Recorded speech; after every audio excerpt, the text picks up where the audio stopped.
Oh, good afternoon, class. Hope it has been very good for you outside there. This side is also fine. As you are all aware that we have been hit by this pandemic, that is coronavirus.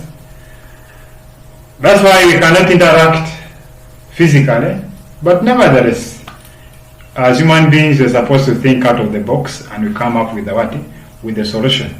That's the very reason why we have decided to come up with this platform where we shall be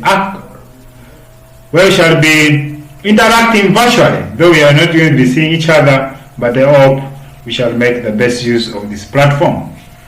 I still remain Aliera Daniel, your one and only. I'm very happy to interact with you on this platform. Today, we are going to discuss waves, and our subsequent lessons I will let you know what we shall discuss.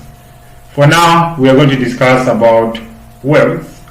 From where we stopped, I remember very well, if you also recall, we discussed waves. We went as far as progressive waves.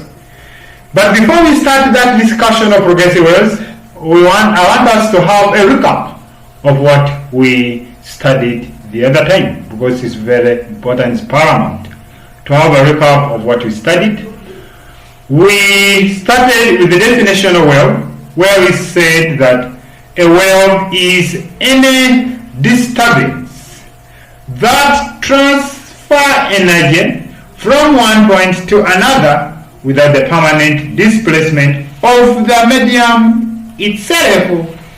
Much as energy is being transferred from one point to the other point, but we don't have the permanent displacement of the medium itself. That was the definition. We categorize waves into two according to how they move, the medium of transfer. We saw that there are those which do not require material medium for their transfer. But there are those which require waves. I mean, buses, they require lorries, they require bicycles to carry them from one point to another. So they can never be the same. So we consider those which require material medium for their transfer to be mechanical waves. And those which do not require material medium for their transfer, we call them to be electromagnetic waves. So we said electromagnetic waves are those waves which do not require material medium for their transfer. Meanwhile, mechanical waves are those which require material medium for their transfer. We looked at the examples. We looked at the examples of electromagnetic waves. We said one of the examples of electromagnetic waves which we are well conversant with is light. It does not need anything to carry it. The moment you switch it on, it goes wherever it goes. I mean, wherever it's going. It defines its own level. It does not require any material medium. Another example is X-rays, gamma rays, infrared, radio waves, microwaves. Those are examples of electromagnetic waves. We also looked at mechanical waves. We said mechanical waves are those which require material medium for their transfer. We gave the examples. We said sound waves is an example. And which medium of transfer is here now? Air molecules. Without air molecules, sound cannot move from one point to the other point. So that is its transport. Waves in a string. Without a string, you cannot produce waves in a string. Water waves. Without water, you cannot have water waves. You get that? So, those waves which require material medium for their transfer, they are called to be mechanical waves. Good. Look there. We are talking about mechanical waves. We are saying they are waves which require material medium for their transfer. And examples are sound waves, water waves, waves in strings, and waves in springs. Good. What about electromagnetic waves? These are waves which are produced by varying electric and magnetic field. That's the mode of production. And they do not require material medium for their what? For their transfer. Exactly. Light waves, X-rays, ultraviolet, infrared, radio waves or microwaves. These are electromagnetic waves. I will look at the properties of electromagnetic waves. The other time we discussed the properties. We said one of the properties is in how they move. They do not require material medium for their transfer. That's one of the properties. That is, they can travel in a vacuum. So they don't need transport. That's one of the properties. Then, the other property is how they are produced. How are these electromagnetic waves produced? And electromagnetic waves is produced by varying the electric and magnetic field. If I want light to be produced, I have to connect a bulb to the PD source, so that current flows, eats up the filament after becoming red hot, start emitting, and light is what it produces. So we have to vary electric or magnetic vibrations. That's when we can have. Then the other property is, in their speed, it is too fast. It moves at the speed of light, 3 exponent 8 meters per second. Before even you produce it, it's already there. So it's too fast. That becomes its property. So it moves at the speed of light, very fast. Then the other one is like they have very short wavelength. Of course, just like any other waves, they also possess what? Energy as a property. So they also possess some energy. So these are the properties of electromagnetic waves. They do not require material medium, that is, they can travel in a vacuum. They travel at the speed of light, that is 3 exponent 8 meters per second. They possess energy. They can be reflected, refracted, diffracted, and undergo interference. They are transverse in nature. We are going to discuss transverse waves ahead. Transverse waves. When you are talking about transverse waves, we consider the motion, the direction of motion of the wave, and the direction of vibration of the particle. You know, when the wave is traveling, it causes the particle of the medium to vibrate. So the particle of the medium may vibrate either perpendicular to the direction of the wave travel or along the direction of the wave travel. So if the particle is vibrating perpendicular to the direction of the wave travel, such wave is considered to be transverse wave.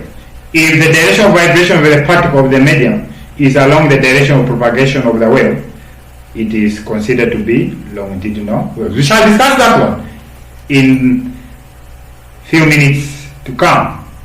Good. So we are saying they are transverse in nature. They are made up of varying electric and magnetic field vibration. Let's look at differences between mechanical waves and electromagnetic waves. One of the differences is in how they travel. For mechanical waves, they need transport. For electromagnetic waves, they do not need anything like any transport. So that's the difference. So it's a mechanical waves require material media for their transport, that they do not travel in a vacuum. Meanwhile, electromagnetic waves, they do not require material medium for their transfer. So they can travel in a vacuum. Then the other thing is on how they are produced. For you to produce mechanical wave, you need to disturb the medium. Now, like water wave. If you want water wave to be produced, get a stone, you have to throw the stone in water. So when you throw a stone in water, what is going to happen is that the particles, water molecules, are going to vibrate. You are disturbing the water molecules. So we say that mechanical waves are produced by vibration of the particle of the what? Of the medium. Sound wave. When you talk about sound wave, for you to produce sound, you need to what? You need to disturb air molecules. Without the vibration of the air molecules, nothing can what? Can happen. So you have to, if you have to produce your sound, air molecules have to vibrate. So that's how they are produced. What about electromagnetic waves? Electromagnetic waves, you just need to provide electric and magnetic field. That is done. Then the other difference is in their speed of travel. We have already seen electromagnetic waves are too fast that they travel at the speed of light. Nothing else can travel at the speed of light apart from light itself and the electromagnetic waves. So they are too fast. So we say electromagnetic waves are very fast, and mechanical waves, they are relatively what? Slow. When you see speed of sound, it's just 340 meters per second. But speed of light is 3 exponent 8 meters per second. So the speed cannot be compared. And because of the speed, we say that mechanical waves have longer wavelength compared to electromagnetic what? Waves, which have shorter wavelength. Then, lastly, is that all mechanical waves, all electromagnetic waves are transverse in nature. But that's not the case when it comes to what? When it comes to mechanical waves. Some mechanical waves are transverse, others are what? Are longitudinal. So those are the differences between mechanical waves and electromagnetic waves. Need material medium, do not need, or they can travel in a vacuum. It propagates at relatively low speed, that's the speed, propagates at a very high speed, have longer wavelength because of the speed, have shorter wavelength because of the speed. The mode of production, these are they are produced by vibration of the particle. I told you that. I told you about the vibration of the particle. Yes, they are produced by vibration of the particle itself. Meanwhile, the other side, they are produced by varying electric and magnetic vibration. Good. So, from there, we went to wave motion. We said wave motion is categorized again into two. Yes, they're categorized into two. And how were they categorized? I told you there are two things here: movement of the wave and the movement as the wave is traveling, it is causing the particle of the medium to vibrate. So when the direction of vibration of the particle is perpendicular to the direction of the motion of the wave, that gives us what we call to be transverse wave. When the direction of vibration of the particle is along the direction, if you don't want to use the word along, you can use the word parallel to the direction of propagation of the wave, such is called to be longitudinal waves. So when it comes to wave motion, we categorize into transverse waves and longitudinal waves.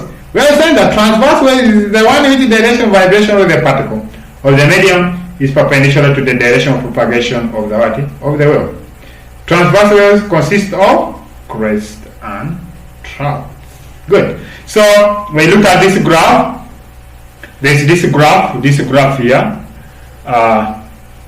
There's this graph for the for progressive wave, transverse wave.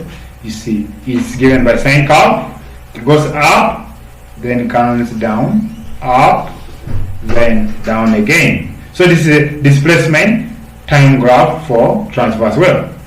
Now it consists of this upper part, the maximum part is called to be the crest. Then there is this minimum part which is called to be the trough. So a crest is the maximum point. You see that? Is the point of maximum upward displacement of the wave particle. As the wave particle are vibrating like this, that maximum point reached by the wave particle from the equilibrium position is called to be crest. Then there is this trough. Trough is the minimum downward displacement of the wave particle from the rest position. This line is what called to be the resting position. Yeah, it's also important to note that the distance from this maximum point to this maximum point, we say consecutive crest. The distance is wavelength. Also, from this minimum point to this minimum point is also called to be the wave what? The wavelength. That's why we brought it in form of NB. The distance between two successive planes of trout in a transverse wave is called to be Mr. Wavelength. Good. Now when we look at the examples of wavelength, we have water waves. When wave is traveling in water, water molecules vibrate.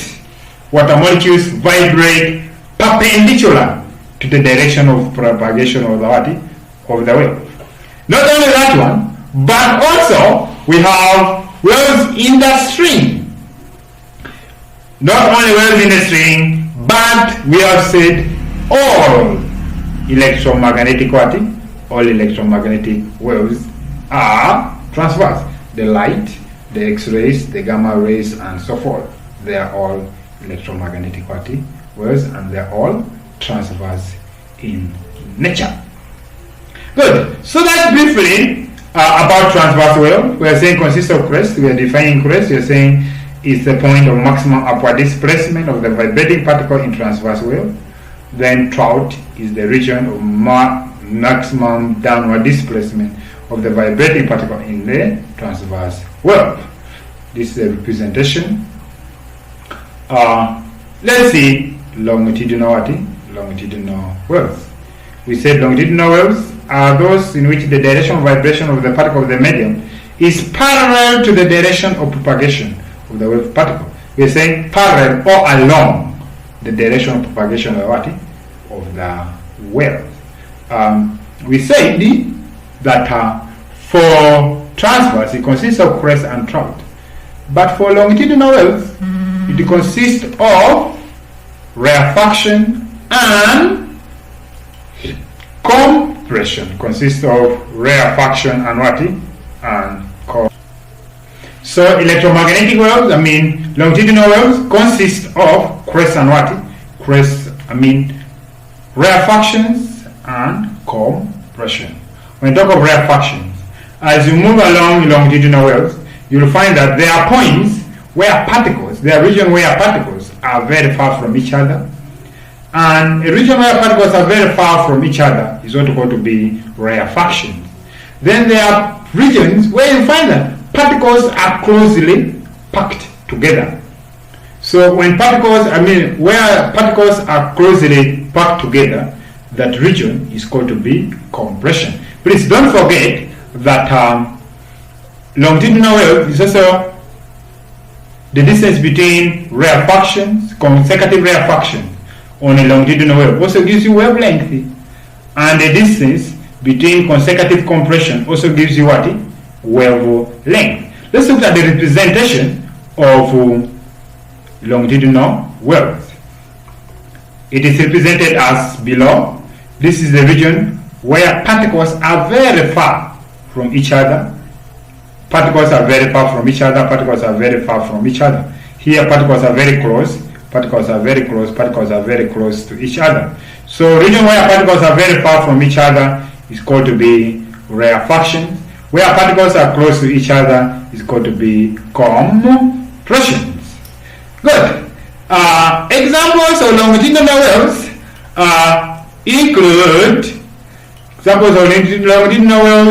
include sound waves, waves in compressed spring, which is known as also to be helical spring. We have defined already rarefaction. We said is a region where the vibrating particles in the longitudinal waves are farther apart. They are far apart. Then we have region where they are close to each other, and that is compressions. Good. It is important also to note this, that the distance between successive rarefactions or compressions is called to be wavelength. What are the differences between longitudinal waves and transverse waves? Longitudinal waves and transverse waves. Let's discuss the differences. The first difference is in the definitions. We said that for you to say that a wave is transverse is when the direction of vibration of the particle is perpendicular to to the direction of propagation of the what? Of the wave. So that makes it different also from longitudinal wave, where the direction of vibration of the wave particle is along the direction of propagation of the what? Of the wave. So that's one of the difference. Then the other difference is in the composition. The other one, transverse, comprises of crest and trough. And the corresponding for longitudinals is called rarefactions and compressions. So those are the differences between the two. Good. Now that takes us to progressive. Something progressive, something moving. I'm very clear there. Let me hope so.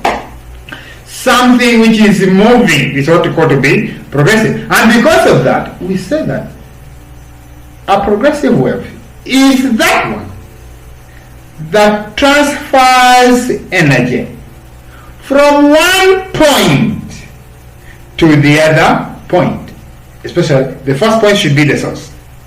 So transfers energy from the source to the surrounding areas. From the source to the surrounding areas. I've always used water wheels as an example. Assume that you have water in the lake, then you drop there a stone. You see something like this. Okay? So you see it's moving away. Not only lake, not necessarily lake, you can even use water in the basin. If you have water in the basin, then you drop there a stone. You see there's something moving. So that what moves is what called to be the water wave. So it will move from the source to the surrounding areas, where even you never drop the stone. So such type of wave is what called to be progressive progressive wave. We are saying that these are waves which propagate only in one direction and carry energy through the medium, from the source to the medium. We use progressive wave to define very many terms. Before we do that, we first represent a progressive wave. Progressive wave is also given by sine curve. Sine curve, we saw it up there also. This is sine curve for transverse. So you can see progressive wave is also given by sine curve. This is sine curve. Displacement time graph is given by sine curve. We shall realize that it has also that maximum part, which is called the crest. We defined it earlier on. We said the crest is the point of maximum upward displacement. There is also a trough, which is also a point of minimum downward displacement. Not forgetting that the distance between this maximum point and this maximum point is wavelength lambda. We denote it with lambda. And also the distance between the minimum point and the other next minimum point is also called to be wavelength. But that one does not give us a definition of wavelength. We have to define what wavelength is. Let's define amplitude. Amplitude is from here to here. That distance A. This line of the time is called the rest position. So this is the maximum point. So the distance from the rest position to the maximum point is what we call to be the amplitude. And we define an amplitude as the maximum displacement of the wave particle from equilibrium position. The maximum displacement of the wave particle from equilibrium position. Please, we have to take note of that as an amplitude. Good. Then the next is the wavelength. The wavelength, we don't define it as the distance between consecutive crests or trough, because when we do so, we are restricting ourselves to only, when we talk of crest and trough, we are talking about transverse only. What about longitudinal waves? They have rarefactions and compression. So somebody would also define it as distance between two consecutive rarefactions or compression. That person is right. But that is with the reference to longitudinal waves. With the reference to transverse wave is the distance between two consecutive crests or trough. But where is the general definition now? We define wavelength generally as the distance between two particles which are in phase. Two particles which are in phase, that is wavelength. But what about this phase we are talking about? We say two particles are in phase. We define phase first of all. We say that phase is the angle through which one particle leads the other. You get me? Hope you get me very well. Let me draw something on the chalkboard, on the board, and then you see what I'm meaning by phase. If I'm talking about the phase, I'll draw a circle first. When you draw a circle, it is clear that this one is 0 degrees, then this one is 90 degrees, this is 180 degrees, this is 270 degrees, and this is 360 degrees.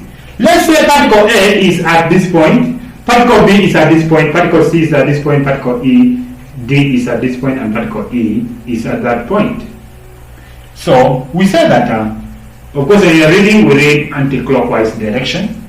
So we say that B is at 90 when A is at 0. So that implies that B is ahead of A by which angle? By 90 degrees. A is ahead of C. C is ahead of A by which angle? By 180 degrees. So we say that B is not in phase with the A. Why? B is ahead of A by 90 degrees, and they are not at the same point.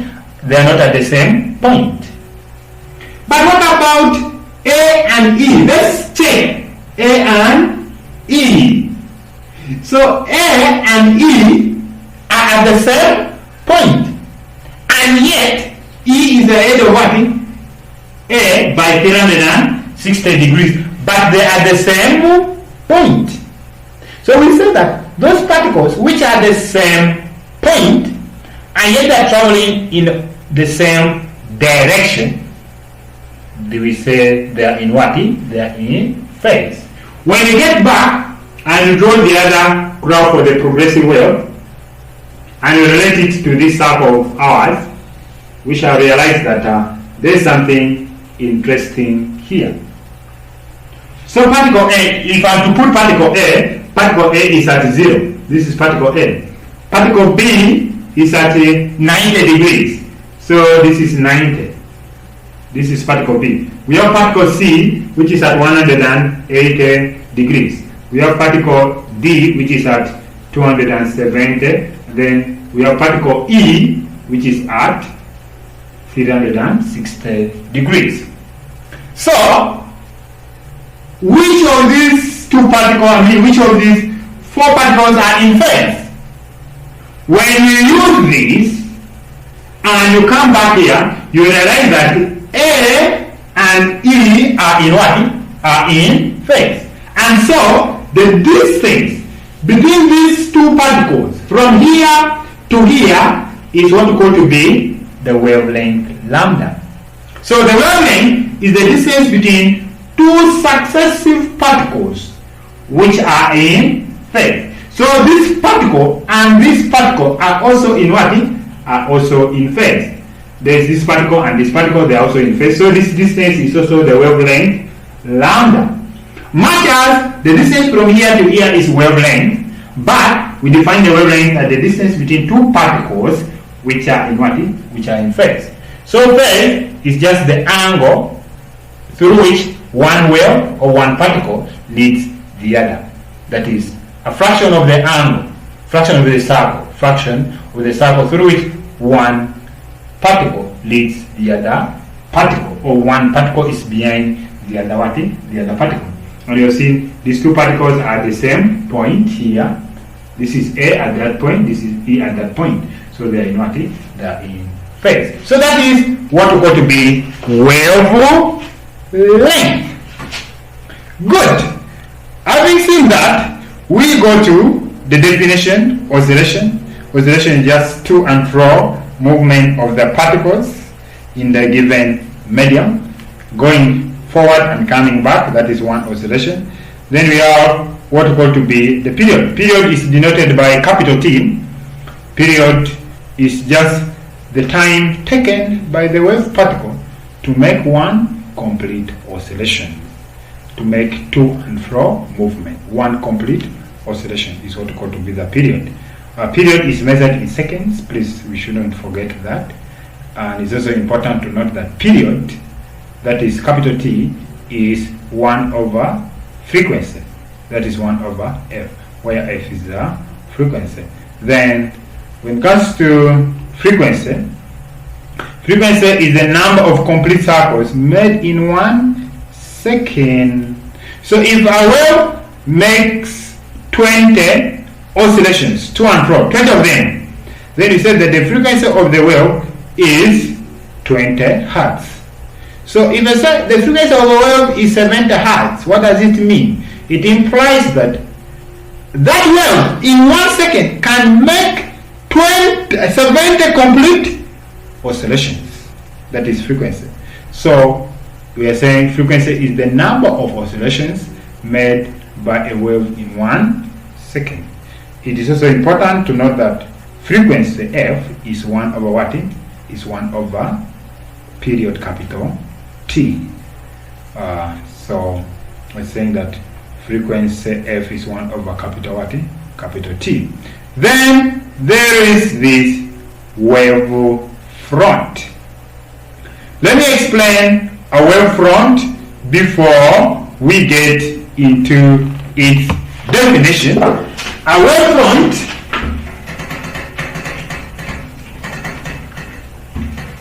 I normally use water waves to illustrate that. You know, when you drop a stone into a basin of water, you drop a stone at this point, you will see something like, isn't it that? Something like that. Eh? You get that? Eh? Something like that. Something moving like that. Eh? So you get this, you get that, you get this, you get this, you get this, you get something like that. Around the point where you drop the water, where you dropped the stone. Now, what is important here, or interesting here is that here you will find a very big heap of water molecules. Heap. And here it's almost like flat. Just like that. So it is something like that. So, at this point where we have very many heaps, we say we have many particles at that point. And we say that all those particles are in what? Are in phase. That's why they form a very big heap. They form a heap there, they form a heap, they form a heap. Because the heap is formed where the particles are in what? Are in phase for water wave. So, this point, we say that the particles are in what? Are in phase.